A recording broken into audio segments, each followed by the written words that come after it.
So I was doing a video about the brake lights staying on this '06 Malibu, but I had another issue. It was a lingering issue, and it just kept causing a lot of problems. So I kept changing parts. It got two alignments. Ended up eating a lot of tires up in between alignments because, just kept chasing this problem, couldn't figure it out. But, we had tire rod go bad. We changed the tire rods, both of them, because that was the first set we put on the car. And then the ball joint went bad, the lower ball joint. So we replaced the control arm. And then the tie rod went bad again. And I don't buy just junk. I don't go to the parts store and just say, hey, just give me the store brand. No, I'm good. I go on Rock Auto, order the OEM replacement parts, AC Doco, or something equivalent.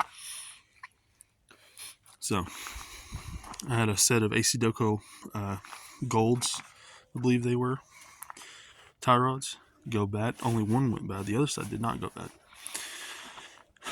And then the brakes started squealing on this side. I'm like, man, why does this car need brakes? I just put brakes on it a year ago. So I go in to change brakes, and then I notice the caliper does not want to return.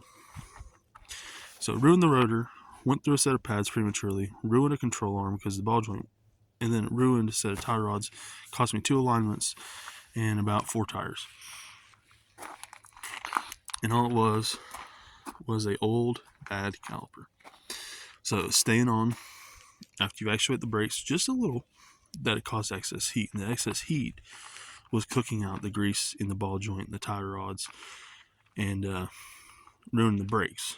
So now that all that stuff's replaced, she's got new tires all around because it's winter. It doesn't really snow here in Tennessee very much, but she's got new tires on it, fresh alignment, and now it needs sway bar end links.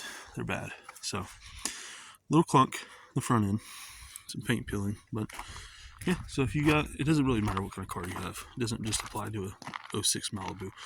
But if you got suspension parts going bad, just come out here and just check and see what kind of heat you have coming out,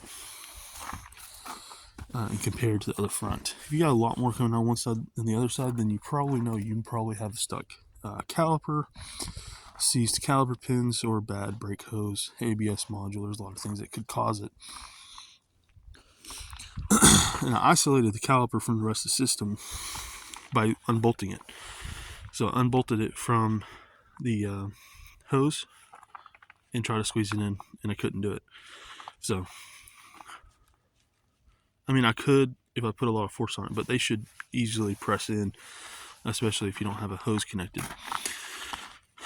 So yeah, watch out for that when you're working on cars. You run into the issue with suspension parts and stuff, and it'll eventually eat your rotor because it'll go through a pad or a set of pads very quickly, and you'll get metal on metal and ruin a rotor very quickly, and that'll be another telltale sign.